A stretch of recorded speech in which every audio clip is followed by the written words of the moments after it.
ఆ బిల్లులు మంచా చెడా, పనులు అయినాయా కాలేదా, క్వాంటిటీ ఉందా లేదా, క్వాలిటీ ఉందా లేదా, ఇవన్నీ చెక్ చేసుకోవాల్సింది ఆ ఇరిగేషన్ డిపార్ట్మెంట్ నుండి వాళ్ళ అకౌంట్ సెక్షన్, ఆ తదుపరి ఆడిట్ సెక్షన్ మా దగ్గరికి వస్తుంది.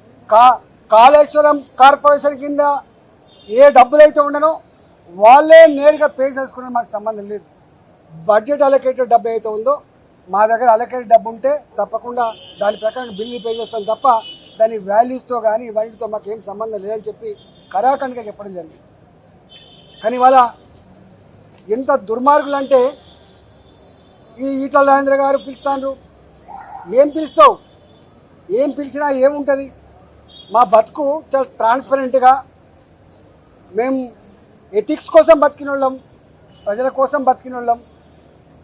కంత మీద తుపాకీ పెట్టినా కూడా గదే మాట మాట్లాడలేదు తప్ప ఇంకోటి మాట మాట్లాడటం కాదు. ఇవాళ పిచ్చి కూతలు, కారు కూతలు, ఇలా కుక్కలు లెక్క ఎక్కబడ్డే మాటలు చూస్తూ ఉంటే బాధ అనిపిస్తూ ఉంది.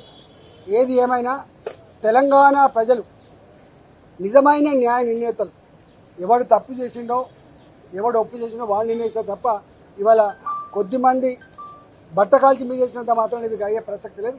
కానీ ఒక్కటి మాత్రం మళ్ళీ ఒకసారి చెప్పదలుచుకున్న, 3 బరాజులు మేడిగడ్డ దాని విలువ 4,600 కోట్లు, సుందిల్లా అదేవిధంగా అన్నారం ఒకదానికేమో 2,700 కోట్లు, ఒకదానికేమో 2,011 కోట్లు. నేను ఒకటే కాంగ్రెస్ పార్టీని డిమాండ్ చేస్తా ఉన్నా, భారతీయ జనతా పార్టీ ఇప్పటికే చెప్పింది నిజాయితీగా ఉండాలని చెప్పి కోరుతుంది. పార్టీ ప్రభుత్వ ధనాన్ని దుర్వినియోగం చేయొద్దని చెప్పి కోరుతుంది, చట్టాన్ని లోబడి ఉండాలని చెప్పి కోరుతుంది, నీకు ఇచ్చిన కర్తవ్యాన్ని ఒక ప్రజలకు బాధ్యతతో పనిచేయమని చెప్పి కోరుతుంది. ఇవాళ మేము కోరుతా ఉన్నాం. అంతకుముందు అనేక కమిషన్లు వేసిండ్రు, ఎందుకు రిపోర్ట్లు బయట పెడతలేరు, ఎందుకు చర్యలు చేపడతలేరు? నేను ఇక్కడ కూడా కోరుతున్నా, ఇప్పటికే సంవత్సరాలు గడిచిపోయింది, త్వరగా ఈ రిపోర్ట్ను బయట పెట్టండి. త్వరగా నిజంగా ఎవరు బాధ్యులవుతారో వాళ్ళ మీద చర్యలు తీసుకోవాలి తప్ప మీరు తాత్సారం చేసి బట్టగాల్చి మీదేసి వాటికి రాజకీయ పంపం కట్టుకుంటా అంటే నిన్ను వదిలిపెట్టే ప్రసక్తి లేదు. తెలంగాణ సమాజం నిశ్చితంగా గమనిస్తూ ఉంది. నువ్వు ఏ ఆరోపణలు చేస్తూ ఉన్నావో,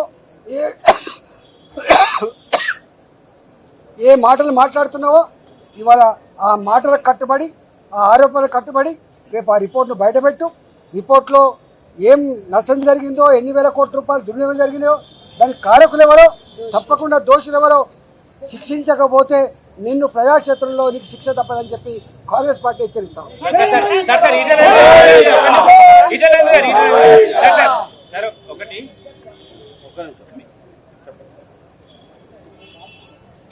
మీడియా సమావేశాల్లో ఈటల రాజేందర్ పదే కొన్ని అంశాలు చెప్పారు.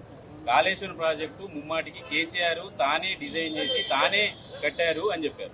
ఈ అంశాన్ని ఈ రోజు కమిషన్ ముందు చెప్పారా? ఇది కేబినెట్ ఓవరాల్ నిర్ణయం, దాంట్లో మంత్రుల ప్రమేయం ఉండదు, ఇది టెక్నికల్ టీం తీసుకునే నిర్ణయం అని చెప్పినట్టు తెలుస్తుంది. అంటే మీరు కేసీఆర్ ని రక్షించే ప్రయత్నం చేస్తున్నారు. నేను చెప్పడం కాదు చారి, కేసీఆర్ గారే 100 సార్లు బహిరంగ సభల్లో ఏం చెప్తాడు, మీతో కూడా చాలాసార్లు చెప్పుకుంటాడు.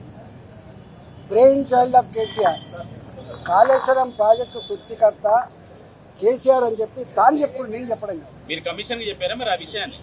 100 సార్లు మీటింగ్లలో, ప్రెస్ మీట్లలో నా మెదడు కరిగించుకొని ఇంత కష్టపడి అనేక రకాల సర్వేలు చేసిన చెప్పి ఆయన చెప్తున్నాడు. కమిషన్ ముందు వెళ్ళినప్పుడు మాత్రము ఇది కేబినెట్ నిర్ణయము, టెక్నికల్ నిర్ణయము, టెక్నికల్ స్టాఫ్ తీసుకుంటది, మాకు రాజకీయ నాయకులకు సంబంధం లేదంటే ఒక రకంగా మీరు కేసీఆర్ ని బయటపడే ప్రయత్నమే కదా. నీకు తప్పుడు అర్థమవుతుంది, నువ్వు ఆలోచన తక్కువ చేస్తున్నావు. నేను అన్న మాట ఏంటంటే, ఆలోచన